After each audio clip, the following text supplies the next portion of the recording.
दोस्तों, आज हम बात करेंगे भारत का भौतिक भूगोल के बारे में, यानी फिजिकल स्ट्रक्चर भारत का क्या है वो आज हम देखेंगे। तो सबसे पहले हम भारत में उत्तर की बात करते हैं। तो उत्तर में जैसा कि हम जानते हैं हिमालय पर्वत है। हिमालय पर्वत की रेंज क्या है, किस तरीके का है, उसकी प्रकृति को हम जानेंगे। तो हम लिखते हैं हिमालय पर्वत श्रृंखला। हिमालय पर्वत ये भारत के इस क्षेत्र में है। ये जो हमने रेंज बनाई है इस क्षेत्र में भारत के हिमालय पर्वत है। तो इसकी पूरब से लेके पश्चिम तक की जो लंबाई है वो 2400 किलोमीटर है। और इसकी चौड़ाई जम्मू कश्मीर में देखते हैं हम ज़्यादा है और इधर कम है, संकरी हो जाती है इधर आकर। इधर लगभग 250 किलोमीटर है और इधर है 150 किलोमीटर के करीब। तो अब हम इसके पार्ट्स की बात करते हैं। इसके 3 भाग हैं। उत्तर में है हिमाद्री या इसे महान हिमालय भी कहा जाता है। महान हिमालय, इसकी रेंज ये होगी। इसके जो पर्वत हैं, इस क्षेत्र में जो पर्वत हैं उनकी जो औसत ऊंचाई है वो लगभग 6000 मीटर तक है, यानी कि औसत ऊंचाई है ये। औसत ऊंचाई की बात कर ली हमने। अब हम बात करते हैं अगले इसके। अगला है हिमाचल। ये हिमाचल जो है, जो हिमाद्री था हमारा, ये इसको सेट कर लेते हैं हिमाद्री को। अब हम बात करते हैं हिमाचल का। तो ये क्षेत्र, इसके नीचे वाला, जस्ट नीचे वाला, यानी कि मध्य का भाग हिमाचल कहलाता है।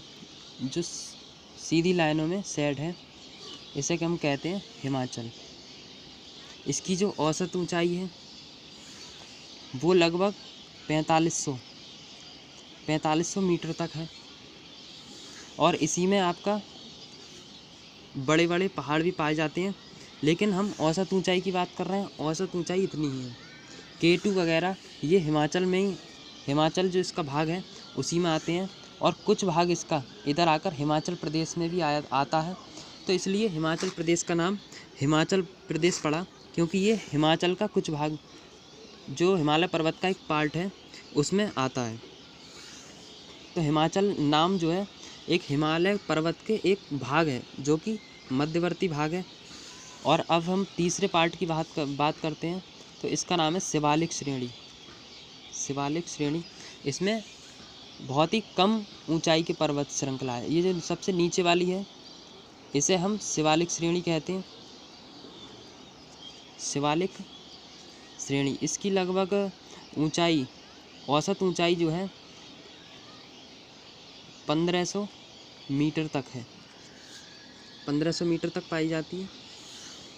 और हम बात करते हैं इधर, यहाँ पर दिहांग महाखंड है, वहाँ से ये हिमालय पर्वत तीखा मोड़ लेता है, इस तरीके का मोड़ लेता है।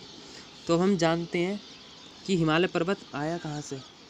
जैसा कि हमें पता है, वैगनर का जो सिद्धांत था उसके अनुसार लगभग 20 करोड़ वर्ष पूर्व इसको दक्षिण में जो था गोंडवाना लैंड था और ऊपर था अंगारा लैंड। बीच में एक महासागर था। तो उसमें जब इसकी प्लेट्स खिसकी तो एक दूसरे की तरफ बढ़े। इधर अंगारा लैंड और इधर गोंडवाना लैंड, जो भारत का ये क्षेत्र दक्षिण भाग है, इसे गोंडवाना लैंड कहा जाता था।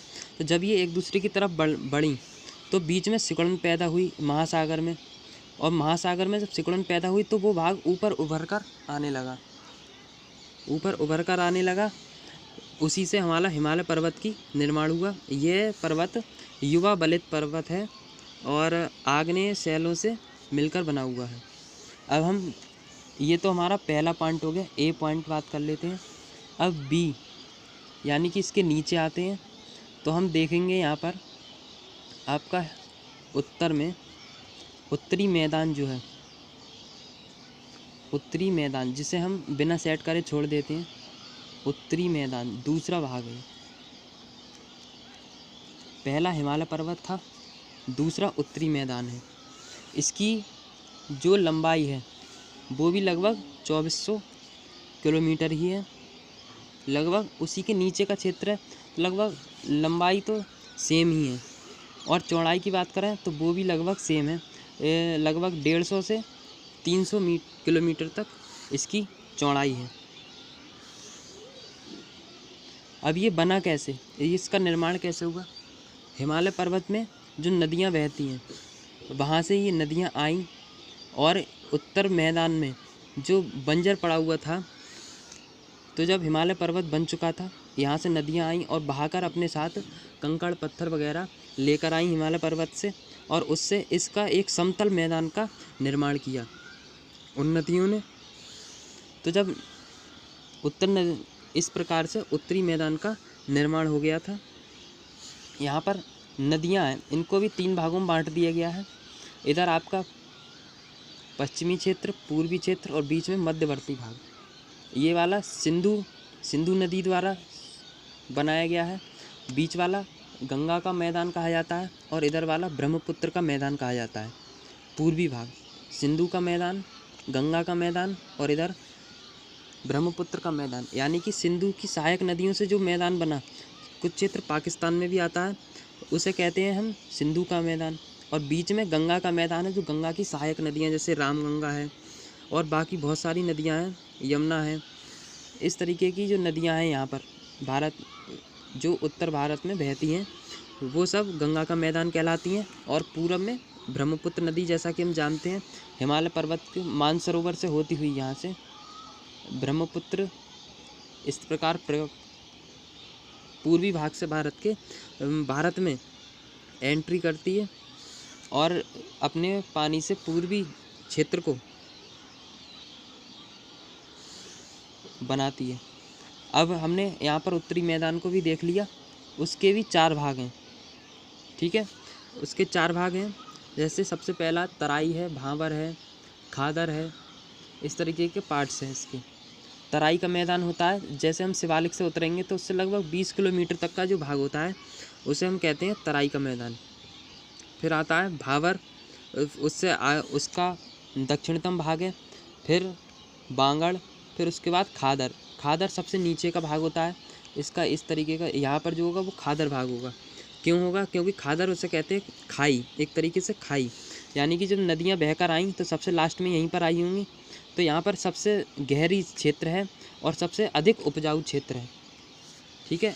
सबसे जो पहला क्षेत्र है तराई, वहाँ पर नदियाँ जो है विलुप्त हो जाती हैं और यहाँ से आकर फिर थोड़ी दूर आकर निकलती हैं। तराई में हमेशा नदियाँ क्या हो जाती हैं? विलुप्त हो जाती हैं।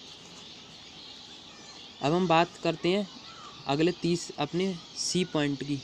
सी पॉइंट है मरुस्थलीय क्षेत्र।